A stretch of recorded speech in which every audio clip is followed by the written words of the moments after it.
Peace be with you, my beloved faith family, and thank you for tuning in once again to GNN, the Good News Network, where we seek to accentuate the positive and eliminate the negative in the midst of a global health pandemic that is still presenting itself on many different fronts in our society today. I am here. Those three powerful words contain the essence of the divinity of your identity, namely that you are a spirit being robed in flesh, a spirit being practicing to be human, not a human being attempting to become spiritual. You cannot become something that you already are. You were created as a spirit being. That which makes you and me live, move, and have our being is the presence of the spirit of the invisible God dwelling within each and every one of us. So we acclaim that we are spirit beings robed in flesh, that we are created in the divine image and likeness of God, and that therefore we have in common something that the world did not give us and the world cannot take it away. So please go to your comment section on your viewing page and type in those three powerful words: I am here.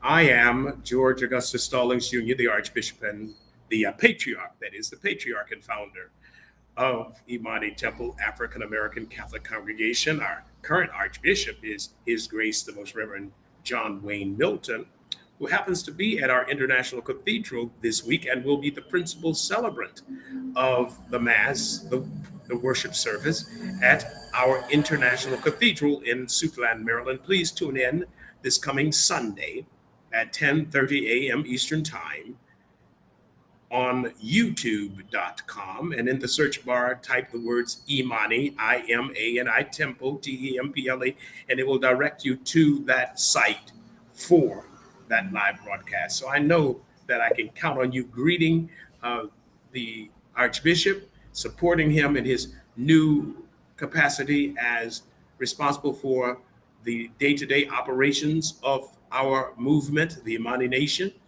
in charge of the administrative and spiritual duties that occur each and every day. I remain in the position of the spiritual leader to guide and direct any effort, but not to be actively involved as such, to give an opportunity for new leadership to emerge. So many movements in our nation and in our world today are personality driven. As you know, God led me to establish this autocephalous or autonomous, independent, and African-centered Catholic expression of the Christian faith some over 34 years ago, and we've been in existence for a little over 33 years. It took a whole year to prep the stage for the launching of Imani Temple. It was not a fly-by-night, a knee-jerk undertaking.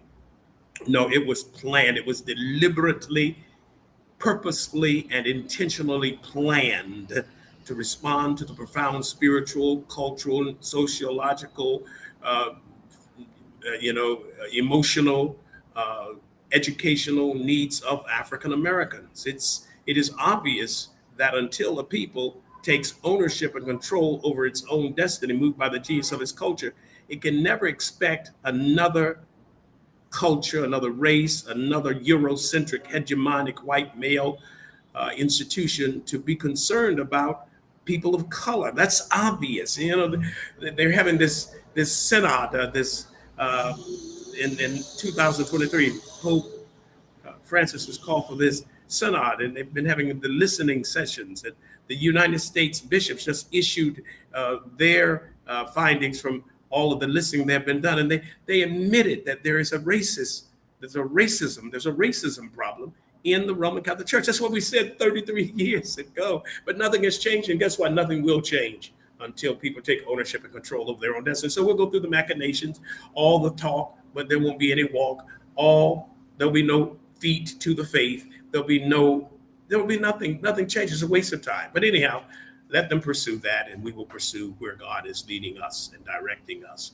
So tune in and support Archbishop John Wayne Milton this coming Sunday at 10:30 a.m. His Excellency, the Most Reverend James Rodney Watson, is the presiding bishop of our capital province, as well as the senior pastor of Imani Temple International Cathedral. I know that he would enjoy your support as well. And the other thing I want to appeal to you, if you're within the Washington, D.C., Maryland area, it's time to return to the physical structure where the church, namely the living organism gathers every Sunday. We have procedures in place at our International Cathedral, as well as all of our Imani temples in the United States and in Africa, to protect against the spread of COVID-19. We have sanitizers, we have purifiers that clean the air. Air is cleaner in our cathedrals and our temples than it is in your home. It really is, because we have invested tens of thousands of dollars in purification systems to clean the air so that when you come into our worship space, that air is clean. In fact, sometimes it might be a good idea for you to come every Sunday to clean out your system from all of the bacteria and the pollutants that gather in our bodies, just being at home, breathing the same air, or just going out. So we have employed means to protect your health. So I really need for you to return to the physical space. I really do. We need you at all of our temples. Yeah, it's great to have us on live stream, and I know that you have enjoyed it, particularly the ability to receive Holy Communion when we consecrate the elements of bread and wine at our temples. And it is our intention that the bread and wine that you have prepared, the small amount of bread, wine, or grape juice, or any kind of juice for that matter, is consecrated sacramentally into the body and blood of Christ. I know you enjoy that. Someone said, Patriarch, if you really want people to come back to the building, stop live streaming the Mass, and then they'll have no other choice but to come. But no, there are some who cannot come. So there's some who are incapacitated, some who are ill, some who are aged. And I want to reach everyone, and particularly we can reach to the ends of the earth. One thing that God has provided to us is the internet. And when Jesus said in Matthew chapter 28, go ye therefore and make disciples of all the nations, baptizing them in the name of the Father, the Son, and the Holy Spirit, teaching them to observe all that I have commanded you. And lo, I am with you always until the end of the world, until the end of time. He says, go and make disciples of all the nations. Well, it is physically impossible for us to be in every nation. It's impossible for Imani Temple to be in every nation, in every state, in every country, in every town, village, hamlet. But with the internet, we can literally be everywhere. Think about that. That's the power of the internet, that it allows us to really be in many different places, to be everywhere. Wherever anyone has access to the internet, one can tune in and just observe the particular time frame in which we come on, because we know that times are different in the world. Some places are 14 and 15 hours ahead of us on the East Coast right now, or in Dominican Republic. So the point is we can reach to the ends of the earth. We can be everywhere with our worship, with our ministry, by the use of the internet. But that should not preclude you, if you're in the Washington, D.C., Maryland vicinity, it should not preclude you from coming to the physical structure, because nothing is like having an audience when you preach the word, the unadulterated word of God. Nothing is like getting a call response, which the Black church is so noted for. The preacher gives out the call, the people respond. That energizes the preacher. I know it has always energized me, and I know it would energize Archbishop Milton, Bishop Watson, Bishop Daya Peters, Bishop George Otieno Odiambo, who is our head bishop in Africa and Kenya, who's on sabbatical here in the United States right now. So we need for you to come back. Please come back home. Come back to that place where you were strengthened in the faith and where you participated prior to COVID.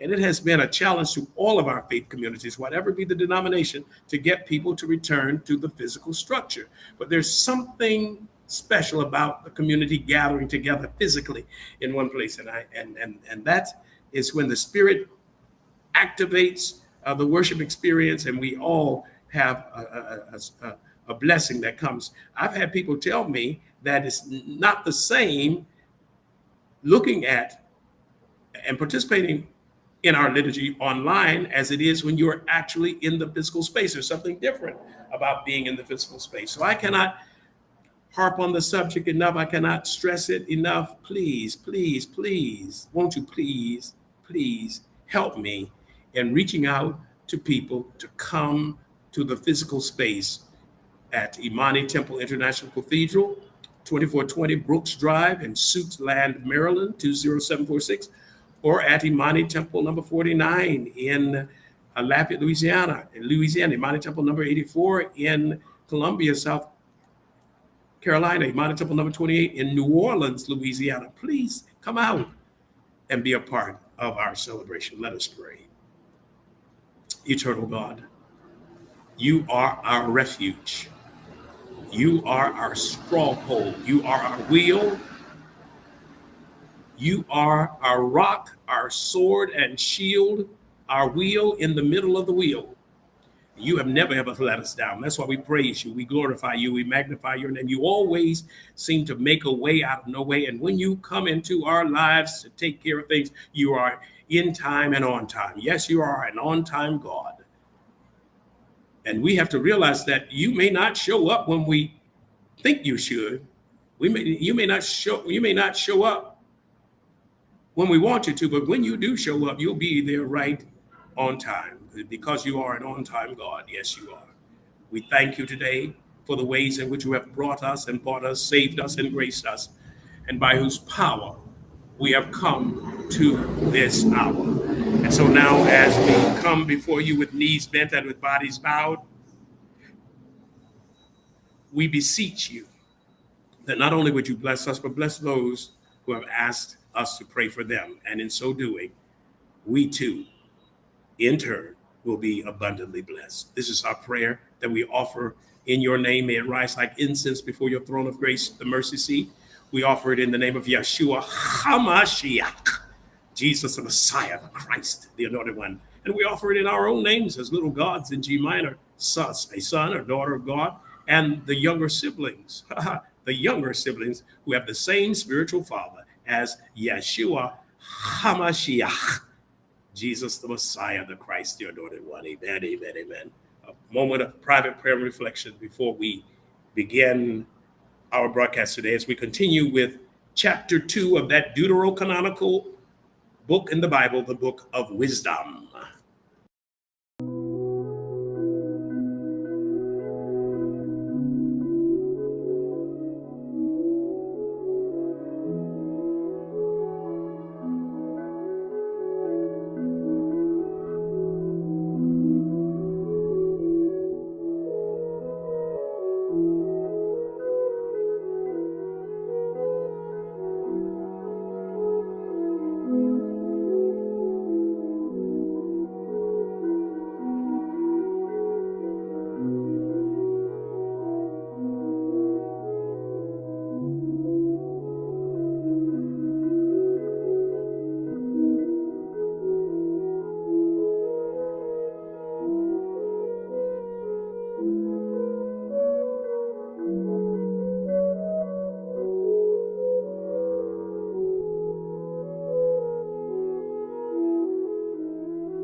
And welcome back to GNN, the Good News Network. We are examining the book of wisdom. Let us begin with chapter 2. The word of God says, they who said among themselves, thinking not aright, grief and troubles is our lifetime. Neither is there any remedy for man's dying, nor is anyone known to have come back from the netherworld. For haphazard we were born, and hereafter we shall be as though we had not been. Because the breath in our nostrils is a smoke, and reason is a spark at the beating of our hearts.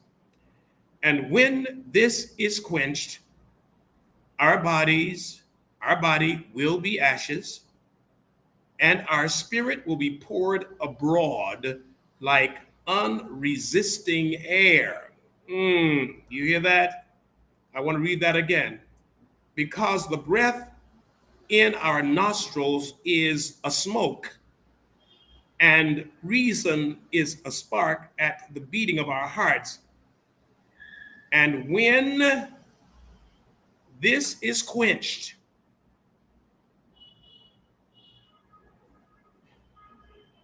our body will be ashes,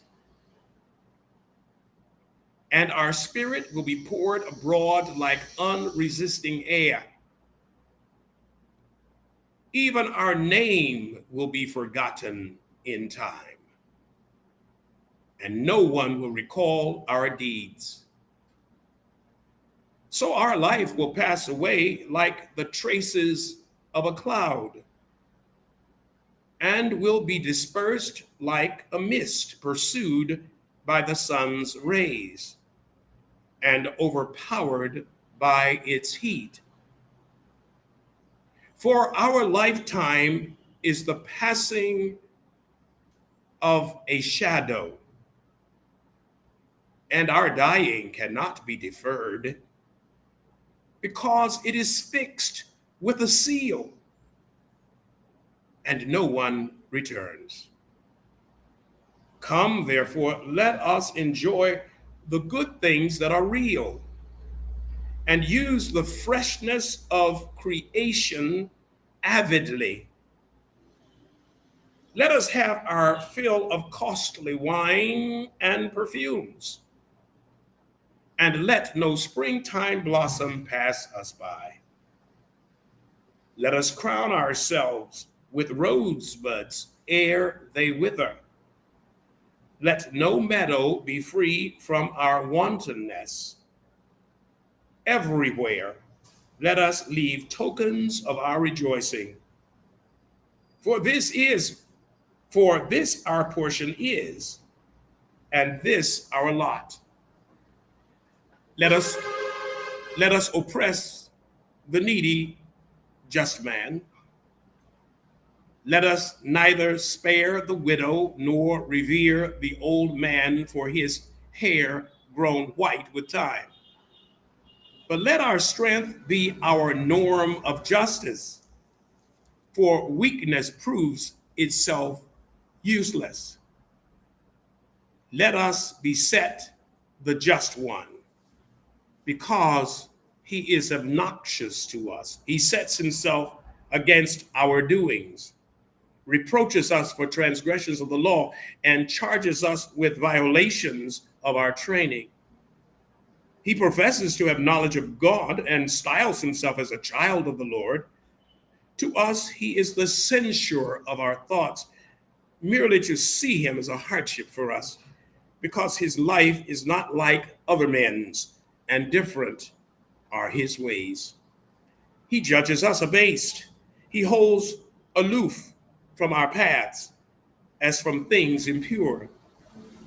He calls blessed the destiny of the just, and boasts that God is his Father. Let us see whether his words be true. Let us find out what will happen to him. For if the just one be the Son of God, he will defend him and deliver him from the hand of his foes.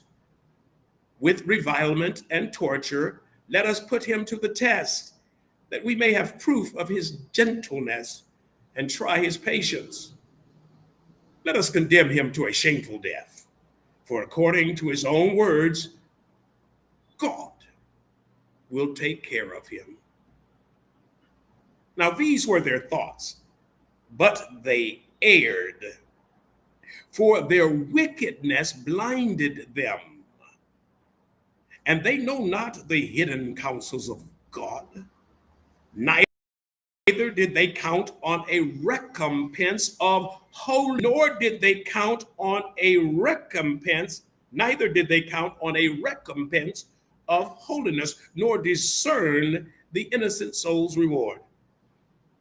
For God formed man to be imperishable, the image of his own nature.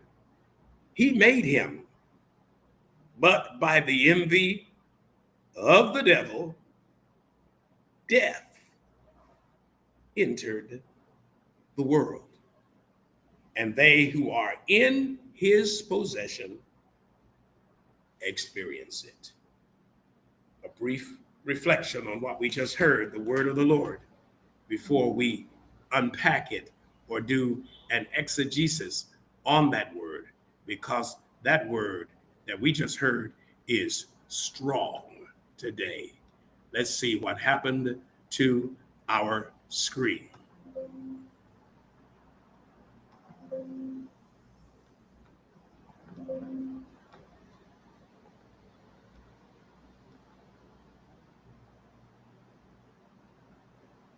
We are trying to discover what happened to our screen.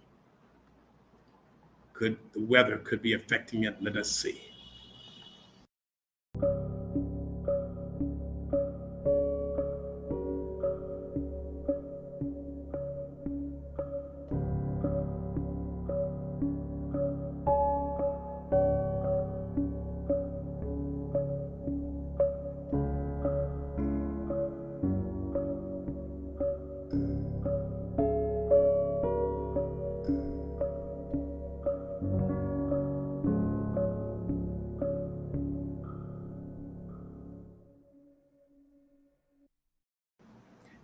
Thank you for not touching that dial. Chapter 2 of the book of Wisdom focuses on the evil mind and those who are diametrically opposed to the people of God. It speaks of the way in which evil men and women will plot against the righteous to put God to the test and to see if those who believe in God will remain faithful to God when disaster and catastrophe assail them. In order to understand what the book of Wisdom, chapter 2, is talking about, you have to go back to chapter 1, beginning with the 16th verse, where we hear about the wicked reject immorality and justice alike. And that last verse, Wisdom chapter 1, verse 16, you have to start with that in order to really appreciate what is being said in Wisdom chapter 2. Otherwise, it'll throw you off. Here's what Wisdom chapter 1, verse 16 says. It was the wicked who with hands and words invited death, considered it a friend, and pined for it, and made a covenant with it because they deserve to be in its possession. Then we read how they who said among themselves, thinking not aright, grief and troubles is our lifetime. So they're saying grief and troubles is our lifetime. Neither is there any remedy for man's dying. They realize that man is going to die, generically speaking. And there's no remedy to prevent man from dying. You can run, but you can't hide. Nor is anyone known to have come back from the netherworld. So they said, no one, we don't know. We're confused. We know that man is going to die. And since no one has come back from the netherworld or Sheol, or that place, of that holding place, that's what we're talking about in the Old Testament. We're not talking about the existence of a hell with fire and brimstone. We're not talking about a condemnation. No, it's Sheol or Hades, or this holding place is where the Old Testament thought of man and woman going after they physically died.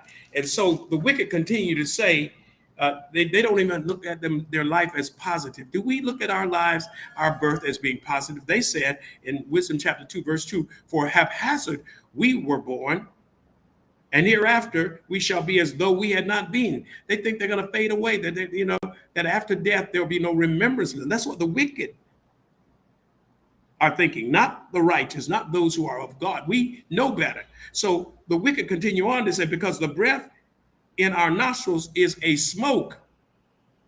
It goes on to say, and when this is, and reason is a spark at the beating of our hearts, and when this is quenched, our body will be ashes. They have a very dismal understanding of death. It's just, in other words, why be good? Why strive for holiness? Why strive to do the right thing? Because all we're going to do is die and go back into ashes, and our spirit will be poured abroad like unresisting air. They said even our name will be forgotten. No one will remember our names once we die. No, not true for the righteous. And no one will recall our deeds. So yes, we will if they are good, if they're righteous. I know that William Shakespeare says that the evil that men do often lives on after them. The good is oft interred in their bones, but not for the believer, not for the one who has his or mind fixed on the things of God. And then the negativity, the bleakness of these doubters say, so our life will pass away like the trace of a cloud and will be dispersed like a mist, pursued by the sun's rays and overpowered by its heat. For our lifetime is the passing of a shadow. Yes, it is. Our lifetime is a passing of the shadow. That's why I entitled my upcoming book, Beyond the Zoom.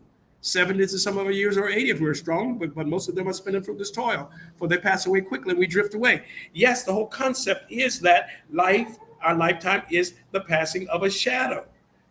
A day is, 1,000 years on earth is like a day in the sight of God. That's what the scriptures say clearly. And they say, and our dying cannot be deferred. No, our dying cannot be deferred. It says, goes on to say, because it is fixed with a seal and no one returns. True, in the concept, our time is fixed. We do not return to the earth in the physical form. We return in the spirit form, as God is spirit. We are wherever God is. So their whole thing is, come on, let's just enjoy life. Let's just let the good times roll. Let's not worry about the future. Let's not worry about what life is after death. And that's where they made the mistake. They did not prepare themselves. But then they said, let us put the righteous man to the test. Let us see if he is really of God. Let's see if God is going to come to his rescue. All of the things that he's doing, all of the times he's trying to be holy, trying to do the right thing, trying to love just, trying to, as it says in the book of Malachi and the book of Micah, Micah, in the book of Micah, chapter 6, verse 8, you have been told, oh man, what is required of you and what God expects of you. Just do the right thing. Do the right thing. Love tenderly and walk humbly with your God. And so we see in this whole context that the wicked are trying to put God's people to the test to see if God will come to their rescue, see if God will bring them out. They say with revilement in verse 19 of Wisdom chapter 2, with revilement and torture, let us put him to the test. These are the wicked people speaking, that we may have proof of his gentleness and try his patience. And let us condemn him. They can't condemn you or me to a shameful death, but that's what they think they can do. Let us condemn him to a shame. Let us condemn him or her to a shameful death. For according to his or her own words, God will take care of him. God will take care of her. Yes, God will take care of you through every day or all the way. God will take care of you. Do not be dissuaded or influenced by the naysayers, the doomsayers, the prognosticators of doom and gloom, because they don't know what they're talking about.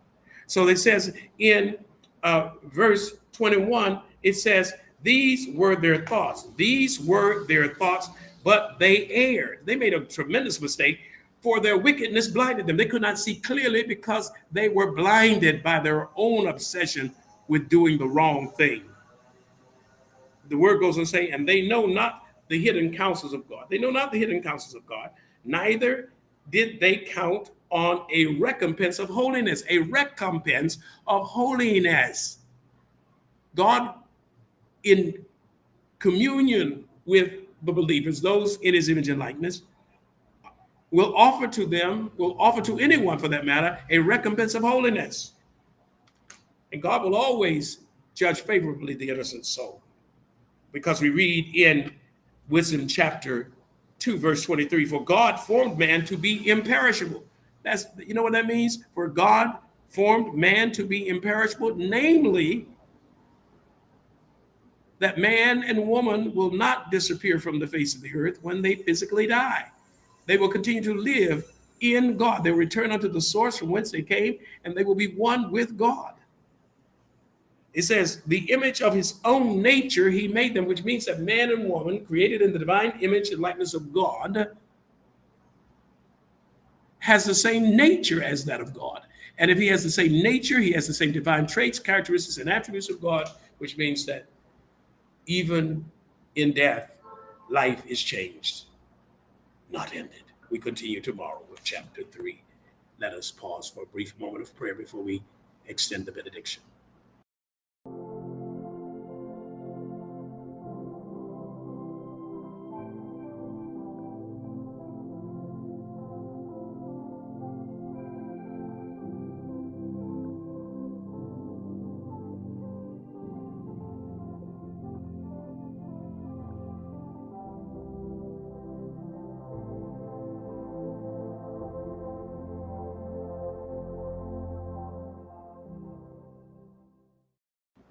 And now, may the Lord bless you and keep you.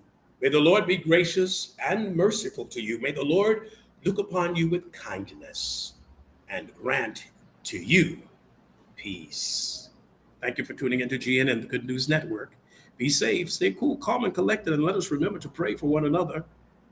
See you tomorrow, same time, same live stream media platform for another GNN Good News Network broadcast.